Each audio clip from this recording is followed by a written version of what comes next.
दोस्तों नमस्कार। बिहार में एनडीए की प्रचंड जीत हुई है, लेकिन आज हम बात करेंगे कि एनडीए के जीतने से बिहार में क्या नहीं बदलेगा। सबसे पहला जो बिहार का मुद्दा था वो था भ्रष्टाचार का मुद्दा, यानी कि करप्शन का मुद्दा। बिहार का सबसे पहला मुद्दा था जिस मुद्दे पर चुनाव लड़ा जा रहा था।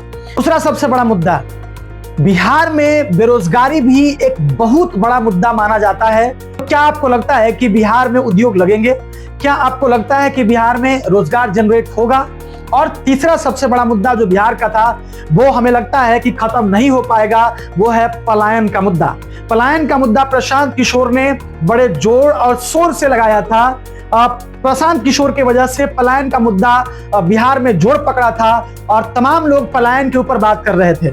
तमाम नेता अपने मंचों से पलायन रोकने की बात कर रहे थे, लेकिन कुछ राजनीतिक एक्सपर्ट मान रहे हैं कि पलायन ऐसे बरकरार रहेगा जैसे कि पहले से चला आ रहा है, यानी कि पलायन भी बिहार में नहीं रुकने जा रहा है। चौथा सबसे बड़ा पॉइंट है कि बिहार में पिछले कई सालों से शराबबंदी है। शराबबंदी तो है, लेकिन गांव-गांव में शराब बिक रहा है। घर घर में शराब आपको मिल जाएगा। कई जगहों में आप जाएंगे तो वहां पे होम डिलीवरी होता है। शराब माफियाओं के लिए ये बल्ले बल्ले है। थाना में जो प्रभारी बैठे हैं साहब, उनकी बड़ी कमाई होती है। बड़े पैमाने पर शराब की सप्लाई इस बिहार में होती है।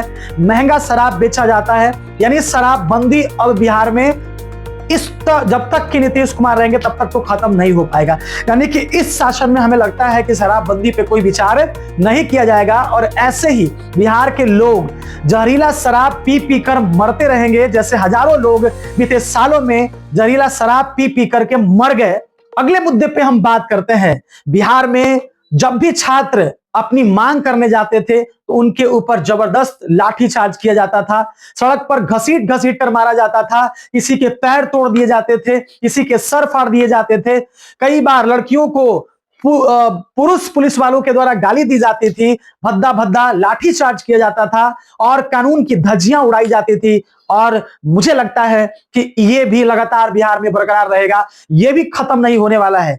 जब भी छात्र जाएंगे रोजगार मांगने के लिए, जब भी छात्र जाएंगे प्रोटेस्ट पर, उन्हें वैसे ही घसीट घसीट कर मारा जाएगा जैसे कि बीते सालों में मारा गया था। बीते सालों में उनके पैर तोड़ दिए गए थे, उनके हाथ तोड़ दिए गए थे, उनके सर फाड़ दिए गए थे। ठीक वही लगातार बिहार में आगे भी होने वाला है, तो नजारा देखते रहिएगा। पेपर लीक का बहुत बड़ा मुद्दा था बिहार में। सम्राट चौधरी पेपर लीक होने के बाद भी तमाम चैनलों पर कहते रहे कि बिहार में पेपर लीक नहीं हुआ है, जो कि सबसे बड़ा झूठ था। सम्राट चौधरी झूठ बोलते रहे, झूठ का प्रचार करते रहे, लेकिन बिहार की जनता ने उन्हें झूठ के ही बुनियाद पर जिता दिया और एक बार फिर से वो बिहार विधानसभा में बैठेंगे और लगातार हमें लगता है कि झूठ बोलेंगे ही बोलेंगे। पेपर लीक का मामला हमें लगता है कि बिहार में अब भी ठीक नहीं हो पाएगा। और सबसे लास्ट बात है कि पुलिसिया अत्याचार बिहार में बंद नहीं हो पाएगा।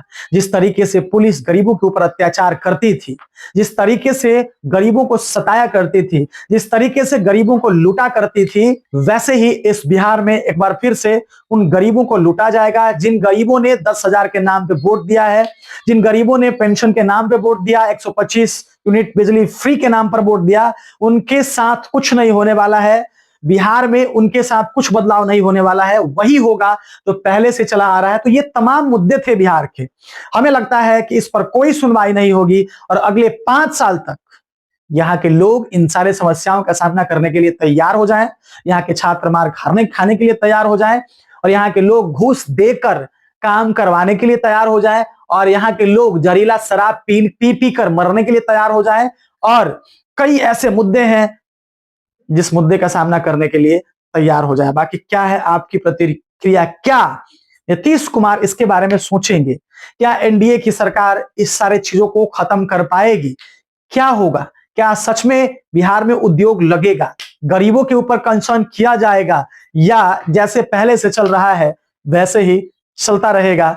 यहाँ के लोग दूसरे राज्यों में कमाते रहेंगे और वहां जाके लाभ खाते रहेंगे। क्या यही चलता रहेगा या कुछ बदलाव होगा? क्या है आपकी प्रतिक्रिया? प्रधानमंत्री मोदी जी ने अपने भाषण में यह भी कहा कि जिस तरीके से बिहार की जनता ने हमें आशीर्वाद दिया है, इससे हमारा जिम्मेवारी बढ़ जाता है। चलिए, प्रधानमंत्री की बातों से तो कुछ भरोसा लग रहा है, लेकिन भगवान से दुआ है कि प्रधानमंत्री की ये बातें बिहार में पूरी हो जाए तो शायद बिहार की जनता के लिए बहुत ही अच्छा होने वाला है। बाकी आज के लिए इतना ही। जय हिंद, जय भारत।